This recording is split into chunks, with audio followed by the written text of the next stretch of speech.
The following is a special presentation of Tony Kurre Radio.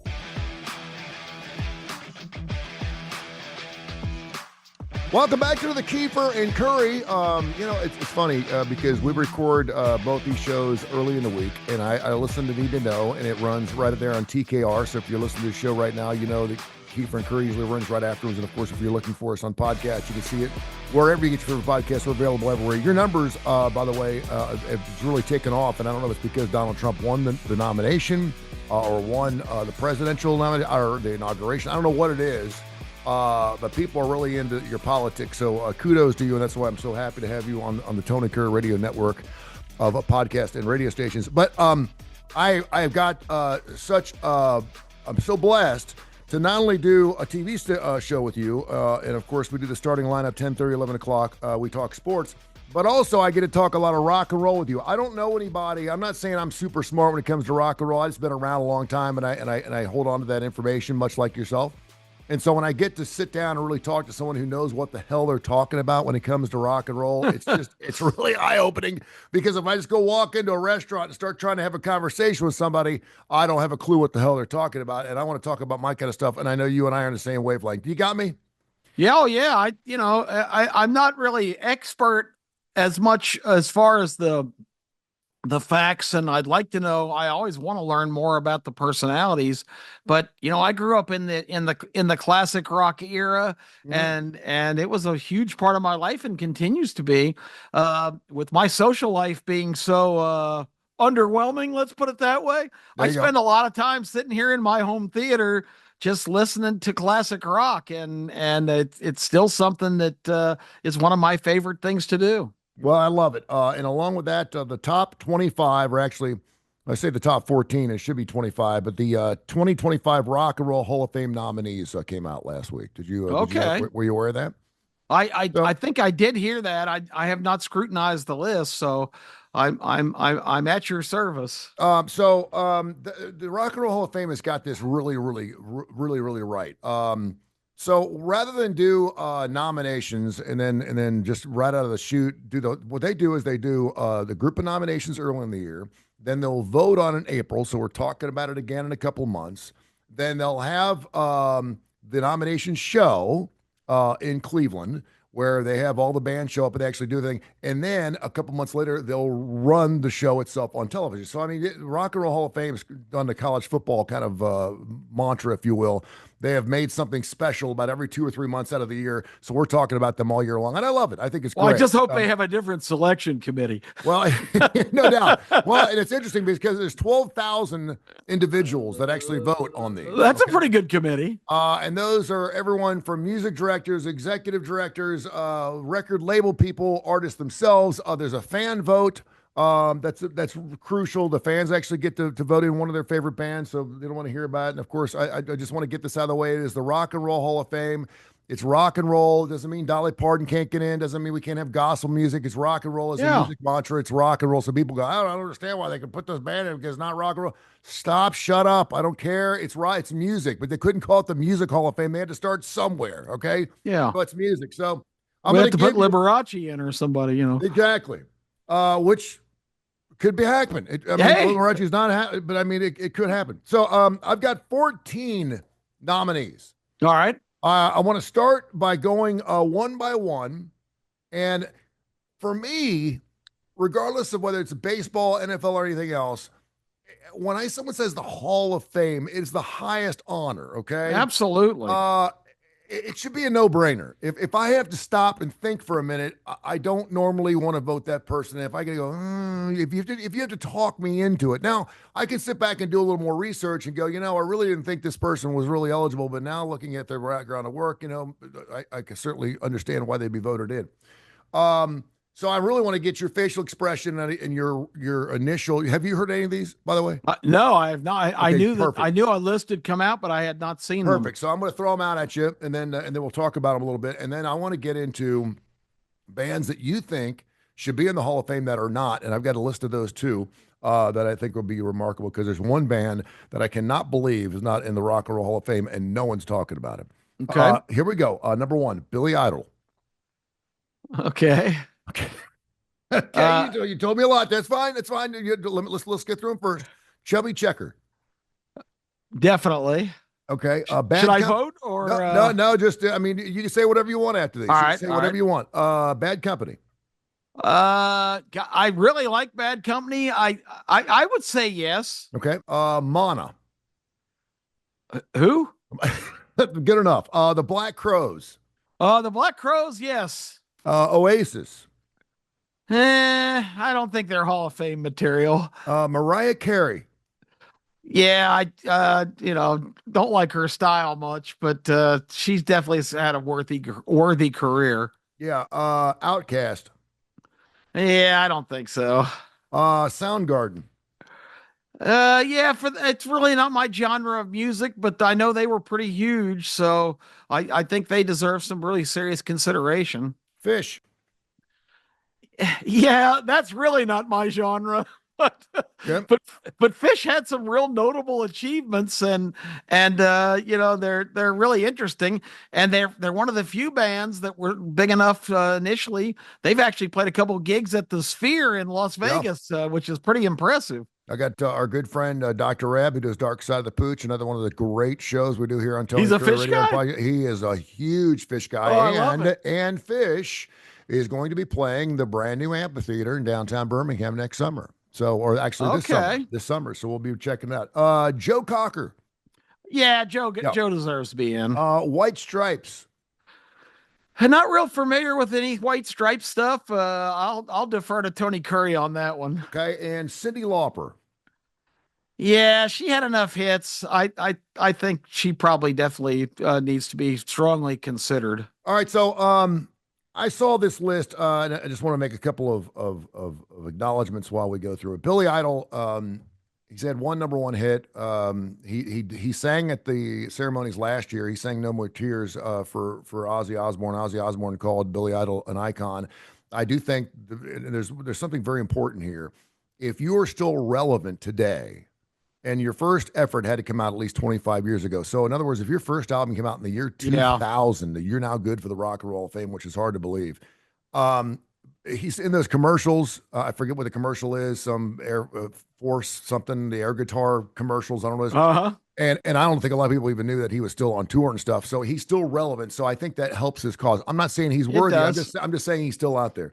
And he was really good in the movie The Wedding Singer, an Adam Sandler movie. Yeah. Remember on the plane, he actually sang to them or whatever, and helped defeat the bad guy with a stewardess's tray. So Billy stayed in the spotlight. So yeah, I think you're right. I think he deserves strong consideration. Andy Spinozzi, my good friend, God rest his soul, great radio personality, just a super morning guy. Had a story about Billy Idol one night. They went out one night and sat in the back of a limo. Man, it was just a wonderful story. I'll share it with you sometime. Nice. Chubby Checker.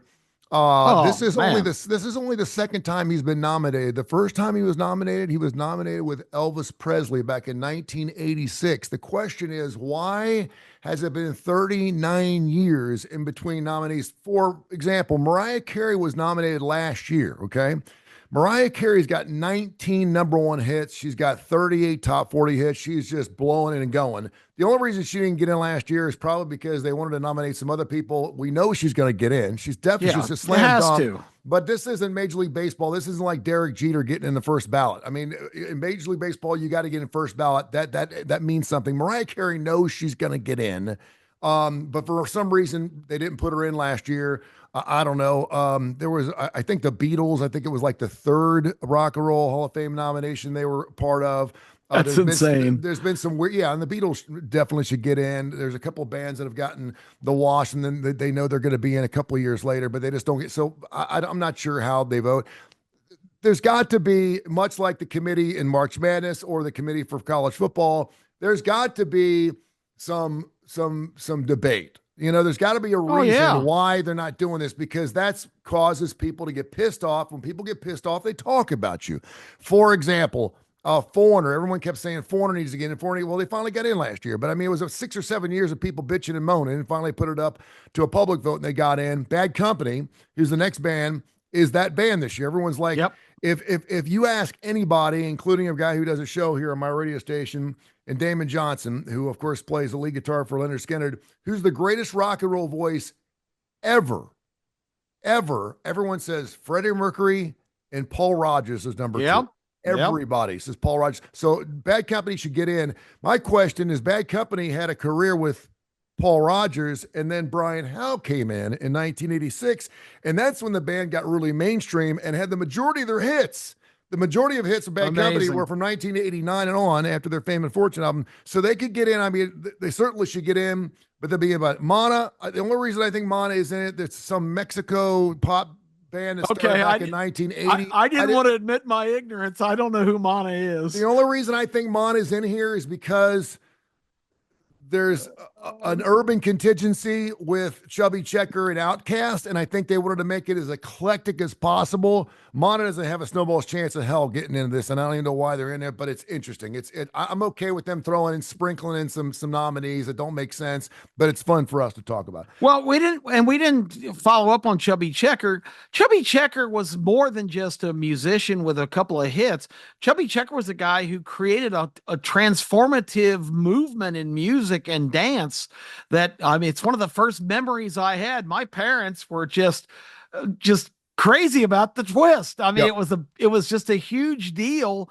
And it's literally, Tony's one of the earliest memories of my childhood. I probably was still a toddler and was familiar with the twist because they were playing the 45s at my house and they were jiggling their stuff, you know. He probably he won't get his own wing. He won't get his own floor. He may not get his own corner, but Chubby Checker should be. It may be a Pete Rose kind of thing where I'm sure there's something in the Rock and Roll Hall of Fame about Chubby Checker now. He's just not in. There's got to be something in there. And I've been up there 15 times. I don't remember seeing anything about Chubby Checker, but the twist. I mean, if you were around the 60s when that thing it took the entire. It was twerking times 20. Well, that's when everything was changing, and he was one of the agents for major change with that iconic song that created a whole firestorm of activity. I mean, so I'm shocked that he's not already in. Black Crow's still relevant. Chris and his brother still beating the hell out of each other, but they're still touring, and I think that's good. Oasis. It's another band that, man, it seems like they're still back on the road too. They finally put their differences aside. I think if you are still on the road and it's still 25 or 30 years after your first album, I really think that helps your cause here. I think it really helps your relevancy. That's why I think Cyndi Lauper is a slam dunk. She has had, I think, 6 or 7 top 10s. You think about Girls Just Want to Have Fun. By the way, that was not a number 1. That was a number 2 hit. Really? Time After Time and True Colors were her only number 1 songs. But she's still on the road. She's still playing, and people still love her. And when she gets out there and plays, you don't realize how many great songs she really had. Yep, that's right. She really did, including, of course, the duet she did with Frank Sinatra. Of course, the Christmas song she did, which they brought him back from the dead and had her sing along. So I think she's definitely in. Mariah Carey, mentioned her. I wrote down some of her numbers: 19 number 1 hits, 28 top 10s. I mean, it's ridiculous. I mean, if you have 1 top 10, you've made it. She's had 28, so there's no doubt. Slam dunk. Outkast, don't get it. Don't know if they're trying to make the black contingency happy. I'm not sure what the deal is. I don't know if they have to have a hip hop artist. They put Run DMC in there a couple of years ago. I don't know what the deal is. They've had 4 top 10 hits. I'm not sure. Soundgarden. I was at Chris Cornell's last show, or one of his last shows, in Tuscaloosa. I was there with Dr. Josh. We had done a show from there. We did a Curry and Claypool show live. And he got up, and I remember there was a huge amount of billowing of smoke. There was a pit area where it was general admission if you get in this area, and they were blowing smoke up on stage. And he came out and said, "Listen," he goes, "I'm glad you're having a good time, and I'm glad you're high as a kite, but please don't blow it up here because we can't even function with all this smoke." And I thought, wow, that's kind of cool. And it was the first time the Soundgarden ever played the state of Alabama. And he said, "Listen, I never forget." He said, "I thoroughly enjoyed being here in your state, and I can't wait to come back." And of course, a month later, he'd killed himself. Yep. Fish, I think, is another one of those bands. It may be just too early for them to get in. Joe Cocker, got a chance to bring him on stage a couple of times. Always looks like he just got out of a washing machine. He does. Everything from Woodstock to You Are So Beautiful. The collaborations he did with Jennifer Warnes. I mean, he's definitely got to be in. Joe Cocker's got to be in. The White Stripes don't really know enough about them. I know from a gospel standpoint, and a lot of people love Jack White. They think that he should be in because of that. And then Cyndi Lauper I mentioned. So whenever they have these things, they always come out with these bands, and they say, well, what about these bands? Why aren't these bands in? The short list of bands. And I could really give a rat's ass whether these bands get in. The short list of the bands that got snubbed are Okay. Iron Maiden. Okay, which I, I think is worthy. I think it's worthy too because they changed. They only had one. It's just not about top 10 hits. It's about how you changed music. That's why people say Devo should be in because they changed the way we listen to music. Without Yep. Devo, I don't think we have Goody Two Shoes. I don't think we have a lot of that British 90s Gary Glitterish type of weird music. It was Thompson Twinish kind of thing. So I think they get in Corn. Don't really care. Motorhead, maybe because they've been around so long. Blink 182. Motley Crue, I can make an argument with them because they're still relevant. Motley Crue, we're still talking about them. I mean, they were in the news last week because it was Vince Neil's plane that the landing gear failed landing in Scottsdale. Vince was not on the plane, but a person was killed in that accident, and that's the first time I've heard Motley Crue in a while. That I can't remember what the name of the book was, but I read excerpts from the Motley Crue book, and the things those guys pulled were just unbelievable.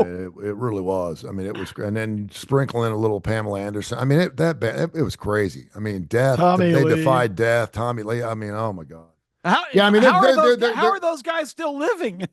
Same way the Rolling Stones are. I know. I don't know if they're doing yoga in their off time or not, but I think they've all gotten old enough now where they've kind of straightened out a little bit. I'm not saying they're not still drinking and partying. But at some point, it's cool to drink and smoke and do all these things and look at porn and all these things when you're in your 20s. So if I start now, I can live to be like 150. Yeah, you'll be climbing coconut trees, snorting your dad's ashes is what you'll be doing. And then Thin Lizzy, who of course is a band that again our good friend Damon Johnson was in Thin Lizzy. He was in a band called Black Star Riders, which was a reincarnation of Thin Lizzy. If you go back, Thin Lizzy, and to this day, when they go to Europe, they sell out. If they come here, they may sell 500, 600 tickets. I don't know. But when they do Europe, they're huge in Europe. So I was trying to think about some other bands, and I had to go back, and I'm trying to think of a genre of music that hasn't been really well represented in the Rock and Roll Hall of Fame yet. So we've got rock and roll, we got classic rock, heavy metal. We've kind of grunge that. The grunge rock, certainly Nirvana's in. We've had several of those. Women of music, we got the Go-Go's in now. We've broached that area, which I think is important. Dolly Parton got in. Country standpoint, of course, Beyonce. She could come in now as a country. She could come in as a country and a pop artist. And I'm thinking to myself, and I was thinking of you. And I thought, okay, Jackson Brown's in, right? Yep. James Taylor's in. Mm-hmm. But what about England Dan and John Ford Coley? They had a couple major hits. They did. They had 6 top 10 hits. I did some research this morning. I've been looking this up. Yep. They've had more hits than a lot of people that got into the Rock and Roll of Fame, but I'm thinking to myself, England Dan and John. Now, again, it's not one of those things where, I had to look it up. I had to look it up because I used to be a huge John Ford Coley fan. I used to just love their music. I was in a lot of church things, and we did Love Is the Answer and the whole nine, Oh, yeah. Traveling Wilburys, Bob Dylan, Jeff Lynne, Tom Petty, George Harrison, Roy Orbison. All 5 of those individuals are in the Rock and Roll Hall of Fame already with their bands or solo. George is in as a Beatle and a solo, but they're not in as a band, and they've only made 3 albums. And I'm thinking to myself, if you got everybody in the band in the Hall of Fame and they put together a band, shouldn't that band be in something? I'm sure if you go to the Rock and Roll of Fame, there's got to be something about super groups or I don't know, super groups, the Traveling Wilburys. What about Dan Fogelberg? Dan Fogelberg absolutely needs to be in the Hall of Fame. It's an absolute travesty if he's not yet. And I did read recently he's not. And I mean, he was a mega performer, had just a whole series of hits and extremely popular albums, and just one of the really pure voices and musical talents. His guitar playing, Tony, was really underrated. He was as Oh good a man. picker as anybody I've ever seen. Yeah. Yeah. I have a good friend of mine, Jeff Tyler, who used to play a lot of my gigs, and I'd always request a Hard to Say, which was one of his top 10 hits. And I love that song. Yeah. And he said, I can't.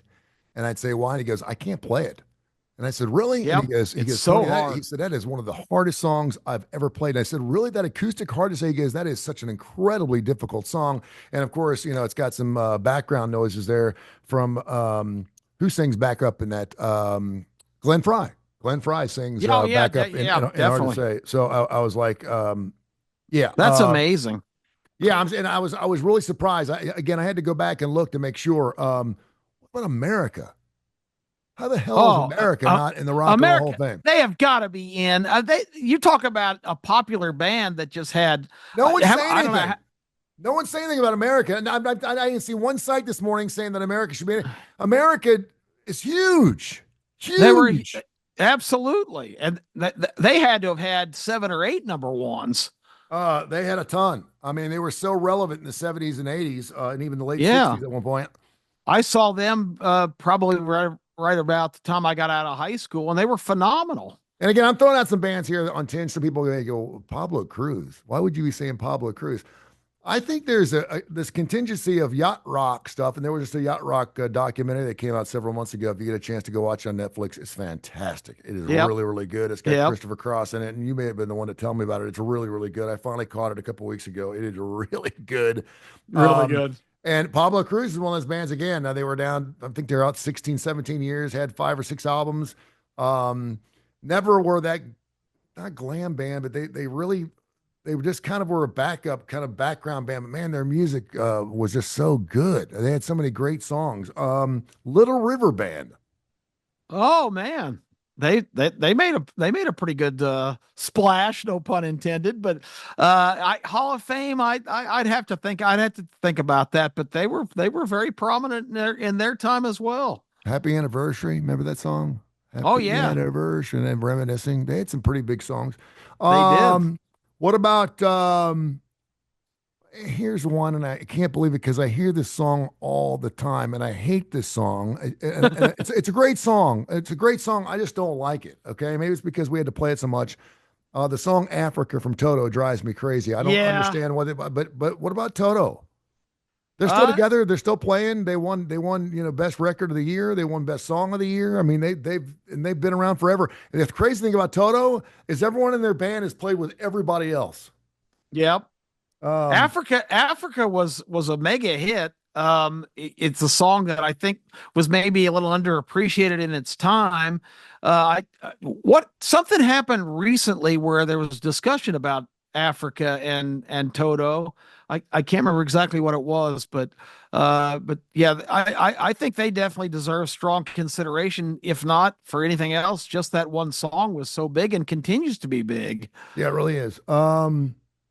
I was trying to look up something here while I was doing this, but um, what about Michael McDonald? Yeah, I think as a solo and as in his band career, another guy that really deserves some strong consideration. I would say yes. I would say yes, just because he's first of all, his voice is unbelievable. I still can't believe he can sing the way he does, but that's and when he speaks that high pitched voice. Not all the time, but most of the time, and you hear him sing, you're like, how's he still doing that? I saw him with the Doobie Brothers out at the Oakmont Amphitheater last summer. It was one of the best concerts I've ever Nice. seen, and I really wanted to see him with the band. I wanted to see the Doobies. It was amazing because when he came on board, the Doobies took off. I mean, they were already big. Tom Johnson's guys, they were already big. They had China Grove and all those great songs, Long Train Running and stuff. But then when Michael came in, it keeps you running. I mean, he just what a fool believes. I mean, it took the band, and first of all, it made the band sound different, but they just took off. And so when he was up there, I didn't know if they were going to do like the Doobie Brothers and then Michael McDonald and then play them together, or because Michael had a ton of solo hits too, and he did a lot of stuff. with Kenny Loggins. Did stuff with Glenn Fry. He did stuff with Steely Dan. He did stuff. I mean, he did so many backup things. But he sat in the corner. Sat in the corner. They recognized everyone in the band. They recognized him last, and it wasn't like everyone was just waiting for everyone to announce him. He was just one of the guys. He was just in the band, and you could tell that he really enjoyed taking that. He didn't want to be looked upon or have a bright light on him that night. Now he sang his ass off. That guy can sing. But it was unbelievable. And it's funny because we're putting in, like, we got 14 nominees here, and you can nominate as many as you want. It doesn't mean they're all getting in. And I do wonder, like, in 10 years, what are we going to be putting in the Rock and Roll of Fame? I don't know. I mean, I don't even listen to a lot of bands of the 2000s. And I wonder how much of the hip hop stuff's going to be included in that. I can't even name a band now. I mean,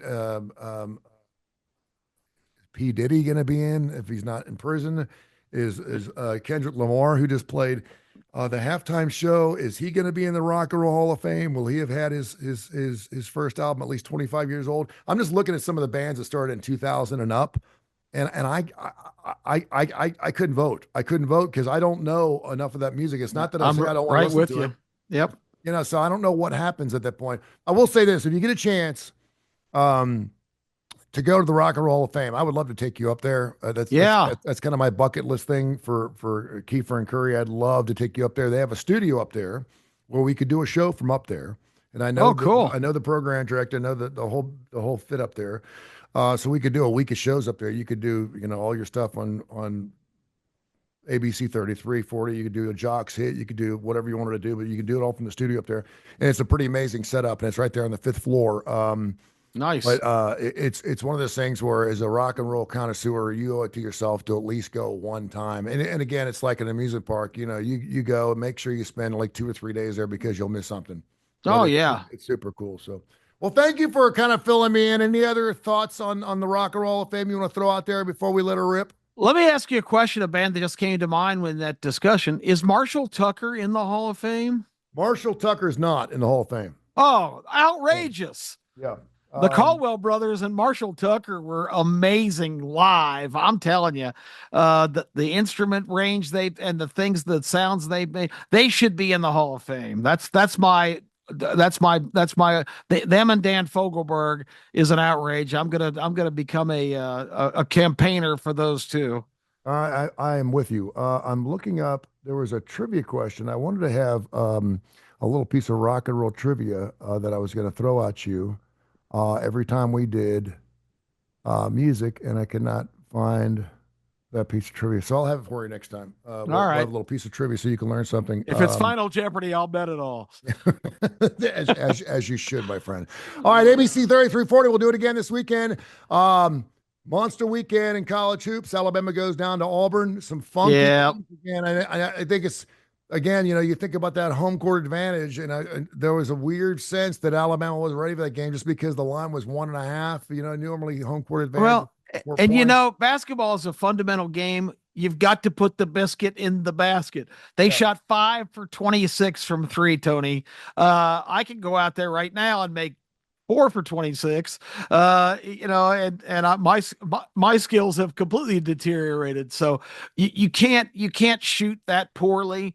And I know you'll remember this because we did the K4 Win show on Friday, and you asked the question, which coach right now do you think is best positioned for this game? And I said Bruce Pearl, and my son went crazy because he loves Nate Oates. Mm-hmm. But my point was, I think Auburn is a more oiled machine right now. Alabama's a little bit erratic. Alabama can be the most devastating force in all of college basketball, but they can have these spells where they're not really hitting their shots. And, it just seems like they're not as... I think I used the word button down the other day as Auburn. I think Bruce Pearl has his team better positioned for ultimate success. And I love the way Alabama plays. That's the way basketball is intended to be played. Get the ball, get it out of there, get to the other end before the defense can set up. That's my kind of basketball, but you got to make your shots. Well, the truth of the matter is you just nailed it. 5 of 26. If they go 8 of 26, they're still shooting 27%, but they're right in the ball game. They're losing by 1 or 2 points. It only takes 2 2 or 3 more shots. If you're going to put the ball up 30 times at 3-point land, missing it 3 or 4 more times is 12 points. I mean, and that's their going to make game. the difference. And so, yeah, we were kind of going around circle because we have 4K Wins. Go to our site, 4kwins.com. We do a gambling show, which, by the way, is taken off as well. Everything's taken off here at Tony Kurre Radio, and a lot of it has to do with Kip and, of course, all of our gambling stuff. It's fantastic. I had someone stopped me at church yesterday, and he said, "You need to stop talking about all those gambling shows you do." And then he said, "Who do you like this weekend?" Yeah. He said, "We're taking off for Biloxi later on tonight." And I said, "You damn Catholics! I know how you guys work." You know, for Catholics to be worried about gambling is hilarious. I grew up in a Catholic home, and my dad was as big a player as you'll ever see, and it's ridiculous, especially in this day and age. It's no different than investing in land speculation or playing the stock market. It's putting up money to try to make money. What difference to make what the enterprise is? Is that discouraged? Yeah, can I not go buy some stocks today? Yeah, you can do whatever you want, man. It's just a different type of gambling, right? Hey, listen, and for all you knuckleheads out there that do March Madness, you're gambling, by the way. You're doing. You are. Go ask Rick Neuheisel if that's gambling. Remember, he was the one that did the $20,000 bracket and lost his job because of it. Because it was, so he crushed it. Let me just tell you, if you get on 459, you're gambling. You are. And you got nothing to show for it, too. That's the sad thing. And you can only come up a loser. I guess a winner if you get to your destination. Thank you, my man. I'll catch you with you next week. All right, Tony. Thanks.